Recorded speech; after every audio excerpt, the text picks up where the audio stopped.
आत्ताच सकाळी मुंबईकरांसाठी अतिशय गोड बातमी म्हणजे गेटवे ऑफ इंडियाच्या परिसरामध्ये बंदर खातं व महाराष्ट्र मॅरिटाईम बोर्ड म्हणून आम्ही जो रेडिओ जेटी तिथे बांधत होतो, आमचं कामही तिथे सुरू झालेलं आहे। त्या संबंधित काही पेटिशन हायकोर्टमध्ये दाखल झालेले होते आणि त्याची आजच सकाळी माननीय उच्च न्यायालयाने वर्डिक्ट दिलेली आहे, निर्णय दिलेला आहे आणि सगळ्याच्या सगळ्या पेटिशन त्यांनी खारिज केलेल्या आहेत आणि एक 3 ऑब्झर्वेशन आम्हाला महाराष्ट्र मॅरिटाईम बोर्ड म्हणून त्यांनी करायला दिलेले आहेत। ते आम्ही सगळ्या ऑब्झर्वेशनचे आम्ही पालन करू। मुंबईकरांसाठी किंबहुना त्या एकंदरीत गेटवे ऑफ इंडियाच्या परिसरामध्ये जे जमणारं ट्रॅफिक, होणारी गर्दी आणि भविष्याच्या दृष्टिकोनातून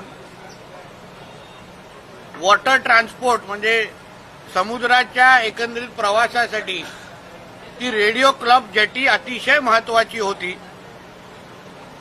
आम्ही सातत्याने तिकडच्या राहणाऱ्या सगळ्याच रहिवाशांबरोबर आम्ही संवाद साधत होतो। आलेल्या सगळ्या परवानग्या म्हणजे ट्रॅफिक कंजेशन रिपोर्ट आणि त्याच्यातला असणारा हेरिटेज कमिटीचा रिपोर्ट, मुंबई महापालिकेच्या काही सगळ्याच्या सगळ्या परवानग्या आमच्याकडे मिळाल्यानंतरच आम्ही भूमिपूजन केलं आणि त्या पद्धतीचं काम आम्ही सुरू केलं जेटी बांधण्याचं।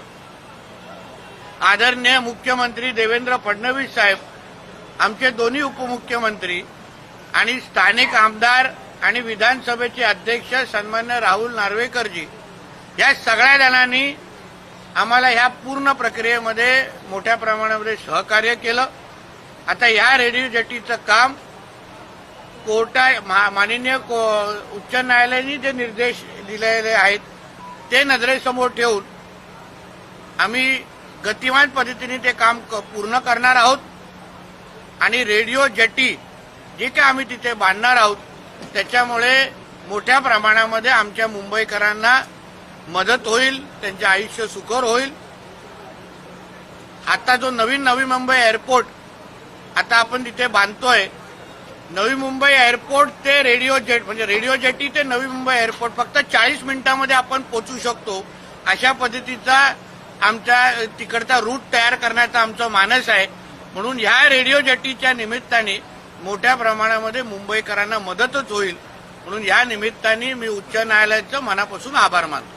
स्थानिक नागरिकांनी वेगवेगळ्या राजकारण्यांशी भेटीगाठी करून विरोध करण्याचा प्रयत्न केलेला होता, आंदोलनाची भाषा सुद्धा त्यांच्या वतीने करण्यात आलेली होती। तर आता पुढे त्यांचा स्टँड काय असेल, त्यांच्याशी तुम्ही पुन्हा एकदा संवाद साधण्याचा प्रयत्न करणार आहात? बघा, शेवटी लोकशाहीमध्ये प्रत्येकाला आंदोलन करायचा अधिकार आहे, प्रत्येकाला आपल्या मनातले प्रश्न उचलण्याचे अधिकार आहेत। मी गेल्या आठवड्यापर्यंत जेव्हा जेव्हा ते नागरिक माझ्याकडे यायचे, मला प्रश्न विचारायचे, मी सगळ्याचे सगळे त्यांना वेळ द्यायचो, त्यांच्या प्रश्नाची उत्तरं द्यायचो, सगळ्या पद्धतीने मदत। म्हणजे ते सुप्रीम कोर्टपर्यंत गेलेला हा विषय, माननीय हायकोर्टाने पण तो विषय एक विषय कळला की हा मुंबईकरांच्या हिताचा प्रकल्प आहे। कोण वैयक्तिक तिथे जेटी बांधत नव्हतं, पण आज ज्या पद्धतीने गेटवे ऑफ इंडियाकडे मोठ्या प्रमाणामध्ये गर्दी जमते, लोकांना त्रास होतो। आता त्या गेटवे ऑफ इंडियाच्या परिसरामध्ये काही अपघात पण झालेले लोकांना बोटीतून उतरताना। मला असं आठवतं किंवा कधी वाचलं होतं की माजी मुख्यमंत्री आदरणीय पृथ्वीराज चव्हाणजींच्या पत्नीचा पण एक अपघात तिथे बोटीतून उतरताना झालेला। अशा असंख्य घटना ज्या तिथे घडायच्या त्याच्या सगळ्याचा आम्ही अभ्यास केला।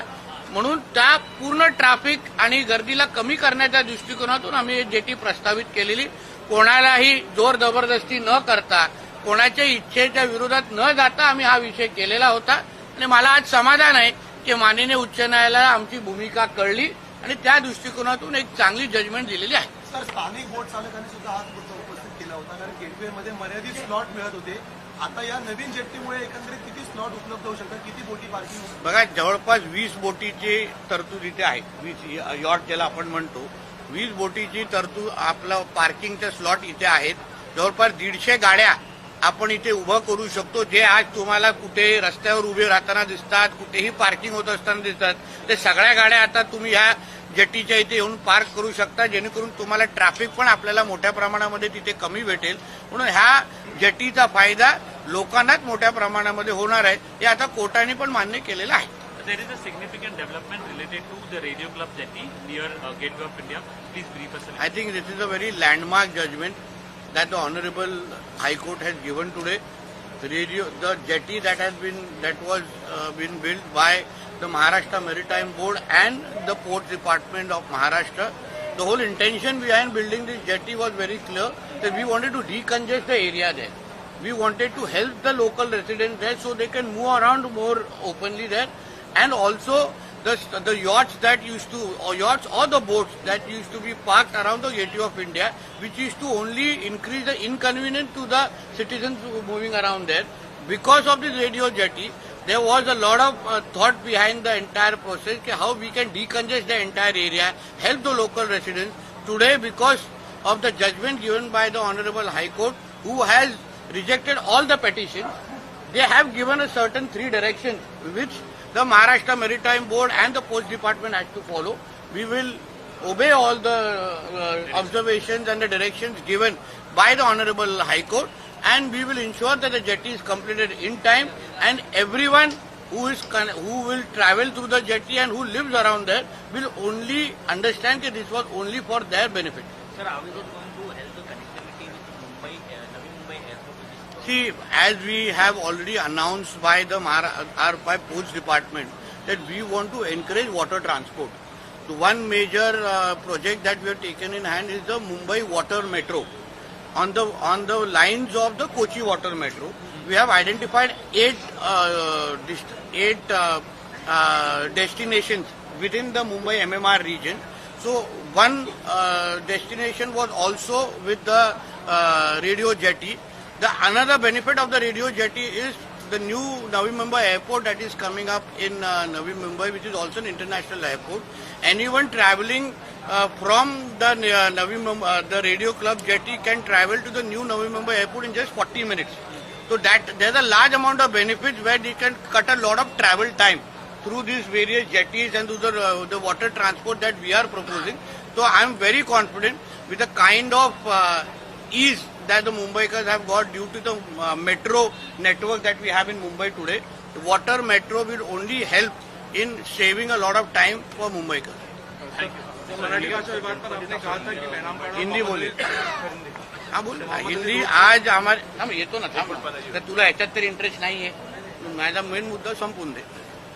मुंबई हमारे हाईकोर्ट ने आज एक बहुत इम्पोर्टेंट एक महत्वपूर्ण जजमेंट दिया है, जहां जो हम लोग रेडियो क्लब के पास जो जेटी हमारा महाराष्ट्र मैरीटाइम बोर्ड, हमारा पोस्ट डिपार्टमेंट का काम शुरू हुआ था, उस बारे में कई वहाँ के रेसिडेंट्स ने पिटीशन डाले थे उसके अगेंस्ट. उस सारे के सारे पिटीशंस अभी हाईकोर्ट ने खारिज कर दिए हैं. सर्टन ऑब्जर्वेशंस हमको दिए हैं, जिसको हम मैरीटाइम बोर्ड के माध्यम से और हमारे पोर्ट्स मिनिस्ट्री के माध्यम से हम फॉलो करेंगे. और ये जो जेटी, जो रेडियो क्लब के पास जेटी हम बांधने वाले हैं, उसके वजह से बड़े पैमाने पे मुंबईकरों को उसकी मदद होगी. और सबसे महत्वपूर्ण, जिस तरीके से हम लोग मुंबई वाटर मेट्रो इंट्रोड्यूस करने वाले हैं, 8 रूट हमने एमएमआर रीजन के अंदर हमने आइडेंटिफाई किए हैं. उसी तरीके से एक रूट हमने आइडेंटिफाई किया है, जहां से आप रेडियो जेटी में बैठ के आप डायरेक्ट जो नया नवी मुंबई एयरपोर्ट आ रहा है, उसको 40 मिनट्स में उसको कवर कर सकते हैं. तो इसके वजह से ये जो रेडियो जेटी जो हम बांध रहे हैं, उसके वजह से रेडियो क्लब जेटी जो हम लोग बांध रहे हैं, उसकी वजह से बड़े पैमाने पे हमारे मुंबईकरों को मदद होगी. देखिए, अभी उसमें हम लोग वाटर ट्रांसपोर्ट जो प्रपोज करने वाले हैं, उसको अलग अलग साइज के वेसल्स है, जिसको जिस वेसल में बैठ के जाना है. इम्पोर्टेंट है कि वो रूट एस्टेब्लिश होना. अगर आप रेडियो जेटी पे आज जिसको आपको 1.5-2 घंटा, आप सोचिए अगर आपको गेटवे ऑफ इंडिया से लेके नवी मुंबई एयरपोर्ट जाना है तो फिर आपको कितना घंटा लगेगा। ये तो हम लोग 40 मिनट्स में आपको उधर पहुंचा रहे हैं। तो ये सारे बेनिफिट उसको है, depending on the size of the vessel that we going to propose, उसके ऊपर से आपको ट्रैवल आप कर पाओगे। सर पार्किंग, सर कितनी पार्किंग हो सकती है गाड़ी? अब 20 यॉट के पार्किंग की स्पेस हमारे रेडियो क्लब जेटी पे होगी। उसके साथ 150 गाड़ियां, 150 गाड़ियां आप उधर वहां पार्क कर सकेंगे। उसके वजह से वो जो आज जो कुछ ट्रैफिक वो गेटवे ऑफ इंडिया में आपको दिखता है, उसको बड़े पैमाने पे वो कम हो जाएगा और आम मुंबई को उसको मदद होगी। क्या आपकी गवर्नमेंट आपको उसके लिए तैयार है? सुप्रीम कोर्ट में ऑब्वियसली उसको चैलेंज करेंगे तो आप नहीं, मगर ऑलरेडी सुप्रीम कोर्ट ने वापिस ये केस हमारे पास भेजी है। ऑलरेडी सुप्रीम कोर्ट में जाने के बाद वापिस सुप्रीम कोर्ट ने कहा है कि it is go in front of the High Court and the High Court has given a very sensible judgement today. They have also told us to do a certain changes. तो मुझे लगता है कि अभी जो हमारे रेसिडेंट्स है जिनको आज भी हम लोग बार बार उनके साथ बैठने के लिए मैं आज भी तैयार हूँ कि हम लोग उन्हीं के लिए बांध रहे हैं, मैं खुद के लिए जेटी नहीं बांध रहा हूँ। तो उसके बाद भी अगर कुछ क्वेश्चन रहेंगे तो मेरे पास कभी भी आ सकते हैं। We are open to all. Sir कब से शुरू होगा? सर काम ऑलरेडी शुरू हो चुका है, ऑलरेडी 20% काम शुरू हो चुका है। We are anticipating by next March और मे काम खत्म हो जाना। सर गणपतीत आपण एमटीएम सेवा सुरू करणार सध्या परवानगीच्या वेळख्यात अडकलं नाही बाबा, त्याला परवानग्या लागतात आपल्या देशामध्ये। हा, वेळख्यात हे असे शब्द करून तुम्ही तुमचं चॅनल मला चालू नका। चांगल्याला चांगलं म्हणा। गणेश चतुर्थीच्या टायमाला विघ्न तुम्हीच शब्द टाकून असे आणू नका। आमची ती प्रक्रिया सुरू आहे, प्रक्रिया अंतिम टप्प्यात आहे। पहिल्या बोटीमध्ये तुला पहिलं बसून आणि घेऊन जाईन गावी आणि परत सोडायचं का नाही परत मी ठरवेल। चालेल। कुठलं गाव तुझं? हा मग कशा वेळका बोलतो? पहिला जाणार गपचूप लपून तू माझ्या बोटीत आणि वेळका बोलतो। हे कोकण म्हणतात त्याला। म्हणून आम्हाला खेकडे मोजले जातात ना, म्हणून असं होतं ते एक दुसऱ्याचे टांग खेचायची। हे ठाक ठेव रे बाबा तुझं कुठे। इलेक्ट्रिक वॉटर टॅक्सी सुरू होते गेटवे। हे आपलं केंद्र सरकारने अतिशय चांगले प्रकल्प आमचे सोनवालजींनी याबद्दल आम्हाला प्रेझेंटेशनही दिलेलं। बघा, सागरी म्हणजे जे काय वॉटर ट्रान्सपोर्ट ज्याला आपण म्हणतात, समुद्राच्या मार्गाने आपण जो प्रवास सुरू करतोय त्याच्यामुळे मोठ्या प्रमाणामध्ये नागरिकांना याचा फायदाच होणार आहे। केंद्र सरकार पण मोठ्या प्रमाणामध्ये ते असे रूट तयार करतायत। आम्ही राज्य सरकार म्हणून पण MMR रिजनमध्ये आणि आता M2M बद्दल जे तुम्ही उल्लेख केला, चारही बाजूनी जसं बाहेरच्या देशामध्ये आपण बाहेरगावी गेल्यानंतर एक जागी तर दुसरी जागी आपण पाण्याने जसं प्रवास करू शकतो समुद्राच्या मार्गाने, तसंच मोठ्या प्रमाणामध्ये केंद्र आणि राज्य सरकारच्या माध्यमातून आम्ही त्याला प्रोत्साहन देतोय। सर आपने पहले वक्तव्य दिया था कि मोहम्मद अली रोड और बहरामपाड़ा में मराठी बुलवा के दिखाओ, वहाँ नहीं, लेकिन उरन में एक मुस्लिम टैक्सी ड्राइवर से कल मराठी बुलवाई गई है और जबरदस्ती और जोर से धमकाया गया उन्हें। और आज दूसरी तरफ मिला रोड में कांग्रेस मराठी पाठशाला चला रही है जहाँ पर मुस्लिमों को मराठी सिखाने की उनकी ये पहल शुरू की गई है। देखिए, ऐसा है कि ये सारी चीजें हम लोग बोलने के बाद करने की क्या जरूरत है? पहले से करो ना। मैंने जैसे बोला आजान को मराठी में नहीं कहा, बोलने को बोलो उनको 5 वक्त का आजान। ये 1-2 जनों को बोलने का, वो नौटंकी करने का, ये तो हम लोग अभी हमारे त्र्यंबकेश्वर मंदिर के पास जय श्री राम नाम के दुकान होते हैं फूल वालों के, अंदर अब्दुल बैठा रहता है। तो कुछ नया चीज नहीं है ये। हम लोग को हम सब ये जो कि नौटंकी है ना, हम अच्छी तरह से पहचानते हैं। आज मीरा रोड में कांग्रेस मुस्लिमों को मराठी सिखा रही है, पाठशाला शुरू किया उन्होंने। हाँ, फिर पाठशाला काय को जरूरत है? मदरसा में मराठी चालू करो ना, सबसे आसान है। अलग पाठशाला करने की जरूरत ही नहीं है। महाराष्ट्र में बहुत मदरसा है, वहाँ उर्दू के बजाय आप मराठी शुरू करो ना उधर, आपका मेहनत कम हो जाएगा। काय को है आपके से मीडिया में आने के लिए नौटंकी करने की जरूरत है? आपके मुल्ले मौलवी को बोलो अच्छी तरह से मदरसा में सिखाओ उधर। हम लोग को भी समझ जाएगा ना कि मदरसा सच्ची में पढ़ाई के लिए, वरना पुकड़ में गन बिन तो मिलते हैं उधर सब। सर, महाराष्ट्र सरकार लोक राज्य नाम का एक मैगजीन चलाती है 1975 की, लेकिन वो मैगजीन उर्दू में आता था। उद्धव ठाकरे जब मुख्यमंत्री थे कोविड काल में वो बंद हो गया था। रईस शेख अब मांग कर रहे हैं कि फिर से तो उर्दू में शुरू किया जाए। अभी वो मैगजीन के बारे में मेरे को कुछ मालूम नहीं, और उर्दू पढ़ने वाले लोग बहुत हमारे पास बहुत कम है, बहुत गिनो चुने ही है। उद्धव ठाकरे के 2.5 साल के वो मुख्यमंत्री के काल में उर्दू भवन भी बांधने की कोशिश हुई थी हमारे भाईकाला में।